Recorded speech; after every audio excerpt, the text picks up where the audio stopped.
तो जो अगर नीचे पैर में है अगर उसके दर्द तो भी वहां का दर्द पेन क्या कर देगा, खत्म कर देगा। इसका मतलब ब्लड कहीं ना कहीं पूरे शरीर को जोड़ रहा है। हेलो दोस्तों, नमस्कार। आप सभी का स्वागत है हमारे यूट्यूब चैनल BSCA पर। BSCA पर चैनल पर आज हम पढ़ेंगे ब्लड के बारे में। ब्लड के बारे में तो आज का हमारा जो टॉपिक है ब्लड है।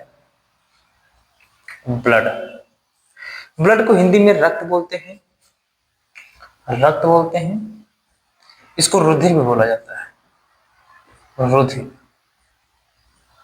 तो आज हम लोग जानेंगे कि ब्लड एक्चुअली में होता क्या है। रक्त जो है ये हमारे शरीर में इसका काम क्या है, फंक्शन क्या है हमारे शरीर में इसका।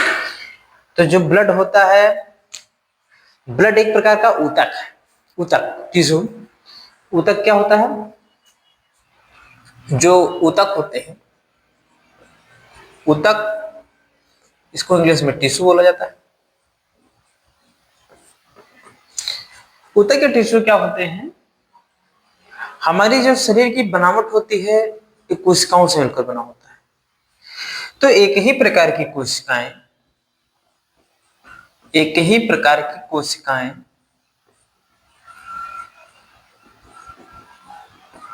एक ही प्रकार की कोशिकाएं जिनका उत्पत्ति, ओरिजिन, जो इनकी उत्पत्ति है,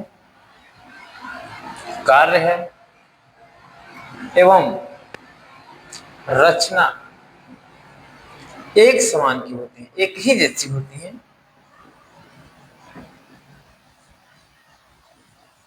की होती है, उन्हें ऊतक कहते हैं। क्या कहते हैं भाई? ऊतक कहते हैं। ये जो होते हैं ऊतक होते हैं एक ही प्रकार की कोशिकाएं जिनका उत्पत्ति कार्य और रचना एक समान होता है, उनको ऊतक कहा जाता है। तो जो हमारा ब्लड होता है ये ब्लड भी एक प्रकार का ऊतक है। ये ऊतक है, किस प्रकार का ऊतक है? तो जो ब्लड होता है ये तरल संयोजी ऊतक होता है। जो ब्लड होता है तरल संयोजी ऊतक होता है। तरल संयोजी मीन्स क्या है? यहाँ पे तीन वर्ड है, तरल, संयोजी और ऊतक। तरल संयोजी ऊतक।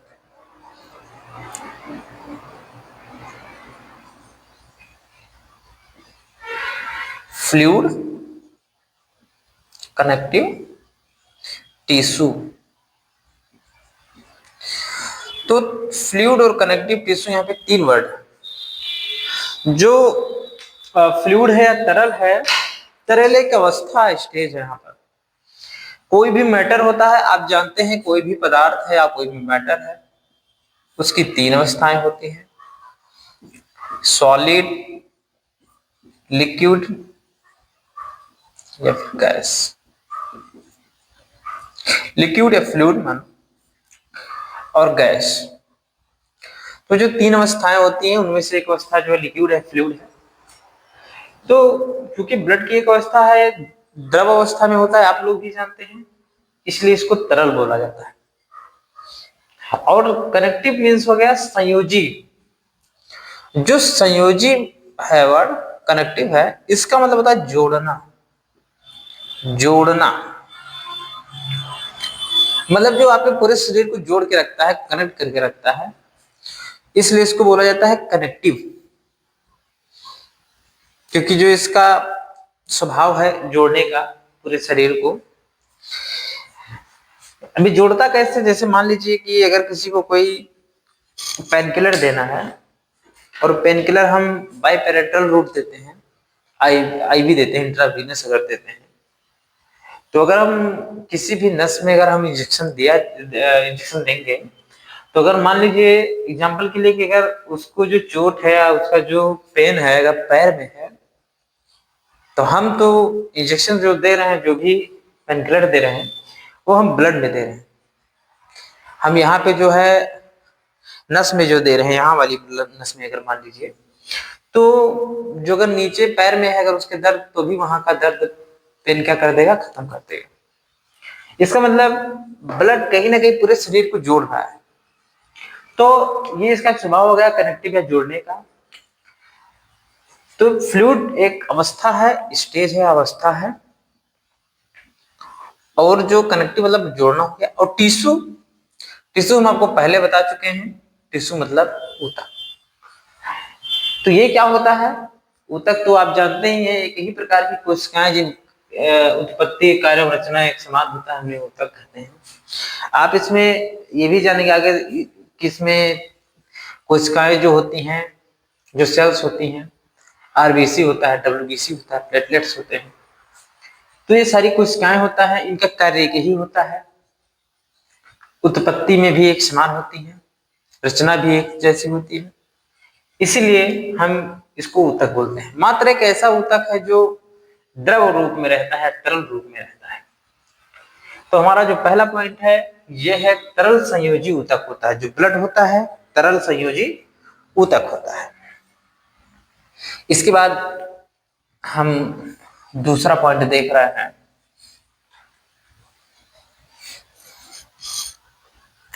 जो ब्लड होता है इसका मात्रा बहुत डिपेंड करता है। तो रक्त की मात्रा, रक्त की मात्रा, तो अगर रक्त की मात्रा देखा जाए तो पुरुष में और महिलाओं में, मेल्स फीमेल्स में अलग अलग होते हैं, कम ज्यादा होता है। जो पुरुष होते हैं, पुरुष में, मेल में इसकी मात्रा जो होती है ये 5 से 6 लीटर होती है, 5 से 6 लीटर होती है। ब्लड की मात्रा, जो रक्त की मात्रा है पुरुष में 5 से 6 लीटर होती है। और महिलाओं में, महिलाओं में क्या होता है भाई, ये कम होता है। जो फीमेल्स होती हैं उनमें ब्लड कम होता है, ये होता है 4 से 5 लीटर। ठीक है, 4 से 5, किसी किसी बुक में 4.5 लीटर भी है। तो ये अगला पॉइंट हो गया रक्त की मात्रा। तो जो रक्त होता है ये हमारे शरीर में होता है, तो कहीं ना कहीं इसकी जो इसका है रक्त का निर्माण भी कहीं ना कहीं होता होगा। तो रक्त का निर्माण कहाँ होता है,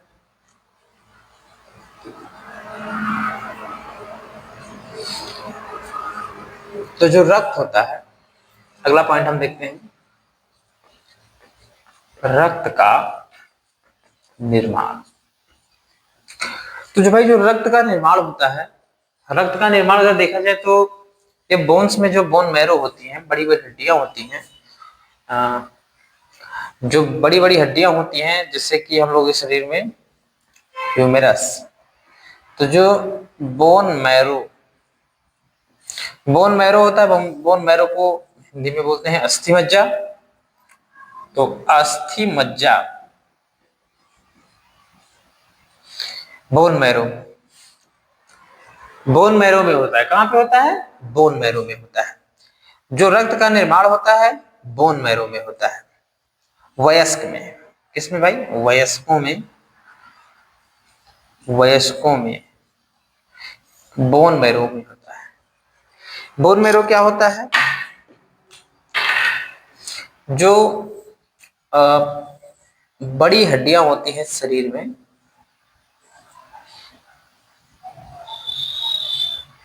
ये हड्डी है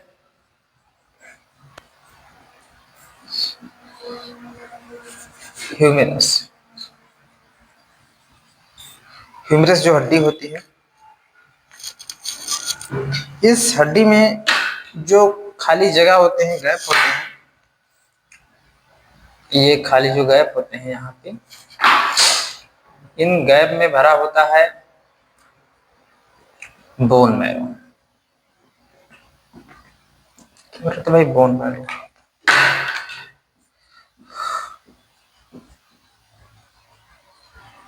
और इन बोन मैरो में होती हैं स्टेम सेल, जो क्या करती हैं, ब्लड का निर्माण करते हैं। क्या करते हैं, फॉर्मेशन ऑफ ब्लड, ब्लड का निर्माण करते हैं। तो यहाँ से होता है ब्लड का निर्माण बोन मैरो में जो होती हैं स्टेम सेल, और इन स्टेम सेल से होता है ब्लड का निर्माण। ये होता है वयस्कों में, कहाँ पे? वयस्कों में होता है। लेकिन जब कोई फीटस होता है, एम्ब्रियोनिक स्टेज में जब कोई होता है, तो उसमें तो बोन इतनी एक्टिव रहती नहीं है, ना ही उसमें बोन मैरो होगा। तो उस स्थिति में क्या होता है? उस स्थिति में जो होता है ब्लड का निर्माण जो होता है, वो ब्लड का निर्माण होता है लीवर में। तो जो भ्रूणावस्था होता है, भ्रूणावस्था, एम्ब्रियोनिक स्टेज,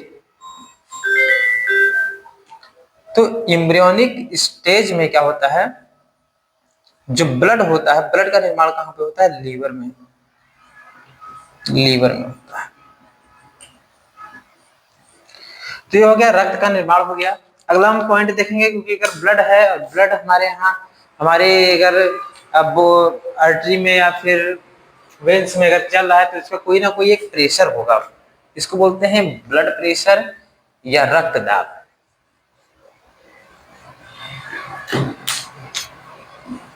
तो रक्तदाब क्या होता है?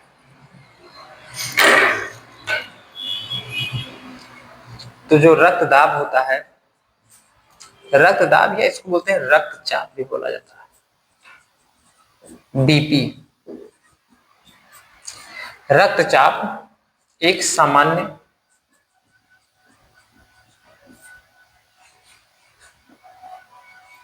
व्यक्ति में 120 पर 80 mm होता है। तो जो रक्तचाप होता है ये 120 पर 80 होता है, मैक्सिमम 120 होता है और मिनिमम 120, सॉरी मिनिमम 80 होता है, मैक्सिमम 120 होता है। इसी के बीच में क्या होता है? एक स्वस्थ व्यक्ति का ही देखा जा रहा है। तो जो इनका होता है रक्तदाब होता है 120 पर 80 mm होता है। क्योंकि अगर रक्तदाब है हमारे शरीर में 120 पर 80, ये कभी कम भी हो सकता है, ज्यादा भी हो सकता है। तो इसको मापा कैसे जाता है? रक्तदाब को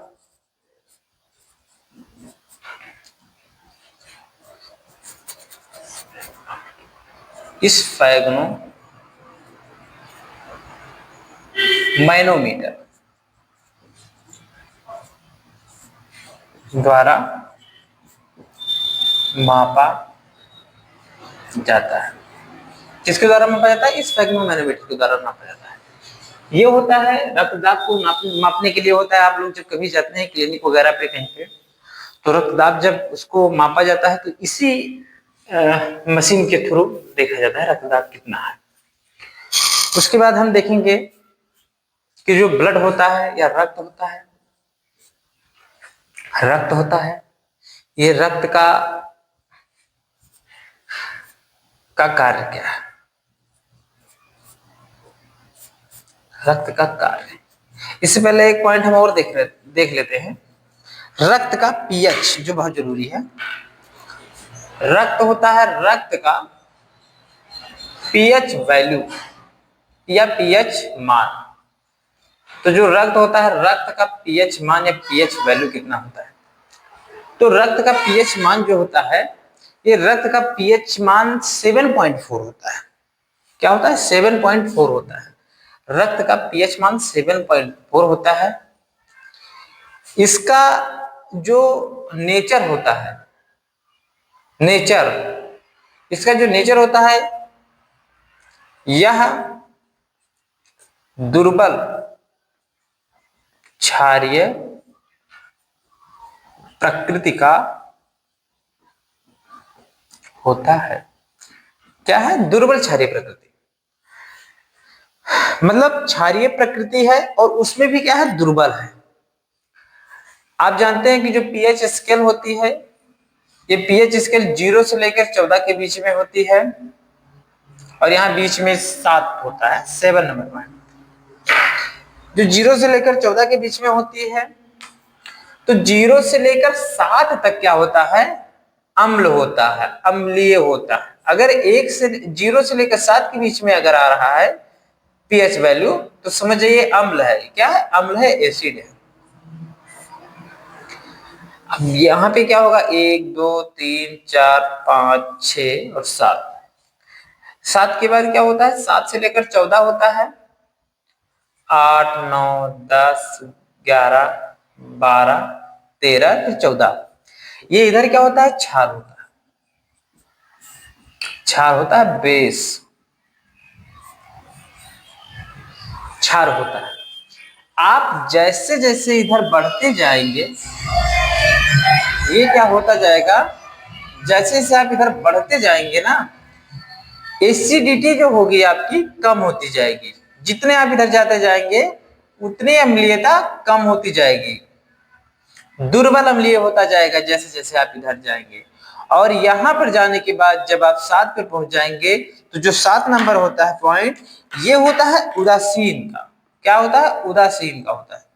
उदासीन न्यूट्रल होता है, ये ना क्षार में रहता है ना ही अम्ल में रहता है, ये ना अम्ल रहेगा ना क्षार रहेगा।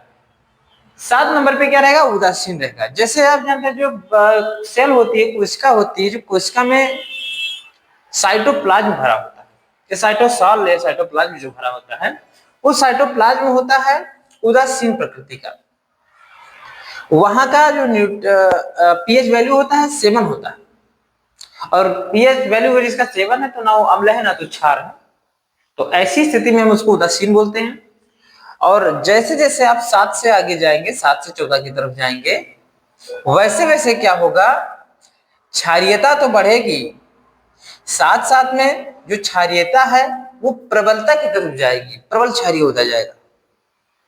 तो जो ब्लड होता है, रक्त होता है, रक्त का जो पीएच मान होता है 7.4 होता है, दुर्बल क्षारीय है। क्या है, दुर्बल। ये क्षारीय तो है, लेकिन कैसा वाला क्षारीय है, दुर्बल वाला क्षारीय है, प्रबल वाला नहीं है। क्योंकि प्रबल होता है तो लगभग ये सब इन सब बीचों में आता तो हम कहते प्रबल है, लेकिन ये क्या है 7.4 कहीं यहाँ पे आ रहा है 7.4। इसका मतलब ये क्या है, क्षारीय तो है, क्षारीय है तो क्षारीय क्योंकि 7 से एबव है इसका पीएच वैल्यू, तो क्षारीय तो है। क्षारीय के साथ में क्या है, दुर्बल वाला क्षारीय, प्रबल वाला क्षारीय नहीं, दुर्बल वाला क्षारीय। तो दुर्बल क्षारीय प्रकृति होती है। कैसी प्रकृति होती है, दुर्बल क्षारीय प्रकृति होती है। अगर ये 7 से कम होता है तो हम कहते हैं नहीं ये भाई अम्ल है, एसिडिक है। कुछ चीजों की जो वैल्यू होती है, पीएच जो स्केल आता है मार्केट में मिल जाता है, तो कुछ चीजों की जो वैल्यू होती है वो 7 से अगर कम आ रही है तो आप कहेंगे कि ये अम्लीय है। और उन अम्लीय में भी दो प्रकार का, एक प्रबल एक क्षार। जैसे ब्लड में हम देख रहे हैं इसका क्या है, दुर्बल है, हाँ सॉरी प्रबल और दुर्बल। जैसे हम ब्लड में भी देख रहे हैं दुर्बल और प्रबल है। तो जो ब्लड है आपको याद रखना है, इसका जो प्रकृति है ये क्षारीय है, दुर्बल क्षारीय प्रकृति का होता है। अब ब्लड के हम देखेंगे कि ब्लड का कार्य क्या होता है। ब्लड का कार्य,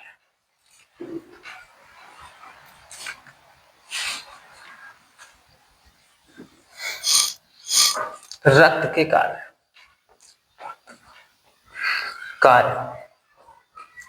रक्त का कार्य, फंक्शन ऑफ ब्लड।